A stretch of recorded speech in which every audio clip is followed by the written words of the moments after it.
You've been performing internationally for a number of years. How would you define talent?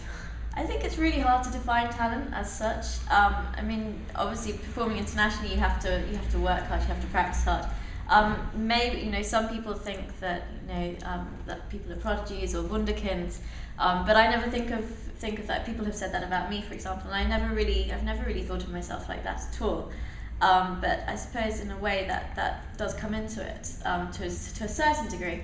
But I think to define talent is nigh impossible, because there are so many different things that different people have that still come together to make them amazing musicians and amazing people. So I think that to be able to actually pinpoint exactly what it is nigh impossible.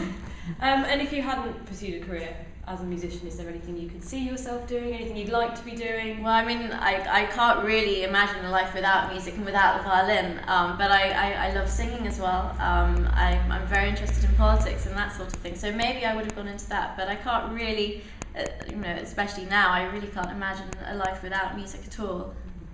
Okay, and you recently made one of your biggest dreams a reality and fundraised and bought your own violin. Is there anything else you have left to achieve? Anything you really, really want to accomplish? I think there are always things to achieve. I want to continue making CDs. I want to continue exploring unknown and contemporary repertoire, but also to re-explore, I suppose, in a way for me, the main and core repertoire pieces that I grew up with. So that's something that I'd like to do. There are still people that I'd like to work with, orchestras I'd like to play with, places I'd like to go, places I'd like to visit. I've never been to China, for example, so I'd love to go there and play for people there. So there are lots of different things that I'd like to do. So yeah, we'll see what happens. And do you have any idols, like someone whose achievements or their personality really inspires you? Well, I think one of my musical idols is Ida Handel.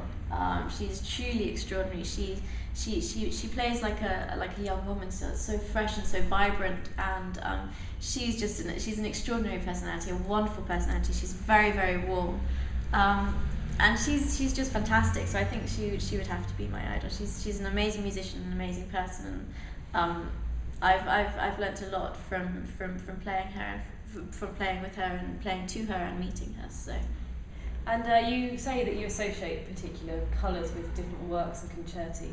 What inspires an image of a particular colour in your mind when you play a piece of music? I'm not really sure. I think it's to do with the mood and the emotion of the music, and just how it all sounds when it's together with an orchestra, or when it's with the piano, or whichever combination the piece actually is. I'm not really sure why that conjures up, but for example, Sibelius to me, because it's sort of icy and it's cold, it's quite restrained, so to me that's more kind of an ice blue colour or white, or something along that line of colour palette. Whereas the Tchaikovsky is very energetic, it's very vibrant, it's very warm, so red, that's more of a red concerto to me. So I don't really know why it is like that, but it's just something that I've always done. Does having an image of a colour in your head help you portray the mood to an audience, do you find? To a degree I think it probably does. I always try and think of, what story can be told. For example, in the Prokofiev to me is always very much like telling a fairy tale. So you have to try and find, the story and think of what could be behind that piece. Okay. And what composer do you most enjoy performing? That's a really difficult question to answer. You don't have to just pick one. There's so many composers have so many different things. I love Prokofiev. Prokofiev and Shostakovich have always been my favourites ever since I was a very, very little girl. I always remember when I was in Novosibirsk in Siberia when I was 10, and I was talking to a gentleman, and he said to me, who's your favourite composer? And I said, well, Shostakovich. And he said, I'm the president of the Shostakovich Society. So, but I don't know. I mean, Sibelius is so much Tchaikovsky, of course. It's so warm. It has so many different emotions. It has nostalgia. It has the virtuosity. It has, the vibrancy. It's very, very hard to say. I love music. Yeah. So, are there any composers you find really challenging, or any works you find difficult, something you still need to maybe grow into? Or? I think that you're always growing into things. I don't think you can ever think, right now I've reached exactly I'm done. where I'm going to get to with this piece, and I'm never going to learn anymore, and I'm not going to find anything new in it, because music's not like that. You might think that you've found everything you can, but then if you work with someone else, or you work with a different conductor, different orchestra, you find other things Yeah. that you may not have thought about before. You know, how people not accompany, but how you work with people, and how people, you know, how orchestras work together with you makes such a big difference as well.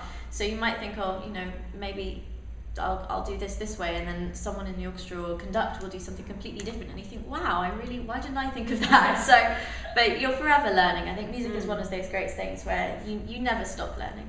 What's your favourite piece of music and why? My favourite piece of music doesn't have to be a violin piece, or anything you want. Doesn't even have to be classical. Oh gosh. No, my favourite piece of music. Well, the Rachmaninoff symphonic dances are amazing. I was listening to them this morning. Actually, the first one especially is spectacular. Sibelius Symphony No. 4, the third movement, the slow movement, is just, it's absolutely heart-wrenching. It's very, very dark, but in a way, from the darkness you can see the light, if that makes sense. Violin pieces, I love the Glass Violin Concerto. I'm really looking forward to doing that. I love actually all of the pieces I'm playing this month. All the pieces I'm playing in May are pretty much my favourite violin concerti at the moment. So yeah. What do you think makes a piece of music special? I don't know. I think it's how the harmonies are, and the energy when you're on stage actually makes a big difference, because you can rehearse and rehearse and rehearse, but ultimately music always evolves and changes according to the mood of the moment. So it's really hard to say what makes a piece so special. I think that if it has, you know, the lyricism, if it has virtuosity, if it has just the perfect balance and the perfect mix of all emotions that everybody feels, I think that's when it really speaks to people. And you're touring with the Moscow State Symphony Orchestra in May. What are you worried about? What are you looking forward to? I'm really excited, actually. I love touring. I think it's so much fun. I'm excited about, obviously, working with the Moscow State Symphony Orchestra. Playing Tchaikovsky with the Russian orchestra is really fantastic. I'm excited about meeting different people when I'm there. I love to do CD signings, and I love to meet public afterwards. I think it's very, very important. So I'm really looking forward to that. I'm sort of looking forward to all the driving, I suppose. I love driving, so if I'm driving myself around, I'm looking forward to that.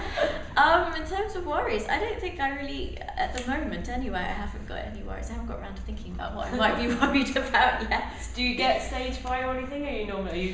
I think that it's important. Obviously I've been playing for a long time now, but I think it's important to still have that adrenaline kick and the adrenaline rush. My way of dealing with it before I go on stage is by jumping up and down, which always gets me very odd looks, and conductors sometimes join in and think, you know, they look at me as if I'm a complete idiot, but they do join in and they think it's quite fun. So I don't know why it works, but for me it works. So. Excellent. How often do you perform in the UK? Obviously you're touring a lot of venues in the UK. I will be doing a lot of venues in the UK. I've done quite a few chamber music recitals. Well, not chamber music, so I've done quite a few recitals recently in the UK. And I do a fair amount in the UK, but I also do quite a lot abroad as well. I'm going to be in Moscow in April, and directly after the tour I'm going to be in Spain. So, do you find the audience in the UK different from elsewhere? Do you get a different reception in your home country? All audiences are different, but I've always been very fortunate, I guess. I've always found audiences to be very warm. So. And one last question: where is your favourite place to perform, either country or concert venue? Oh wow. Well, I have different memories associated with different places. For example, the Barbican, obviously playing in the Barbican with the LSO the first time when I think I was 14 or 15, maybe I was 15, was just extraordinary. So obviously I love playing there. Royal Festival Hall I've played in before. I haven't played in it since it's been refurbished, but that's wonderful. Royal Albert Hall is just an amazing place to play in. I think for anyone, it's what I love about it is because it's round. Even though it's so big, it almost feels as if the audience is embracing you.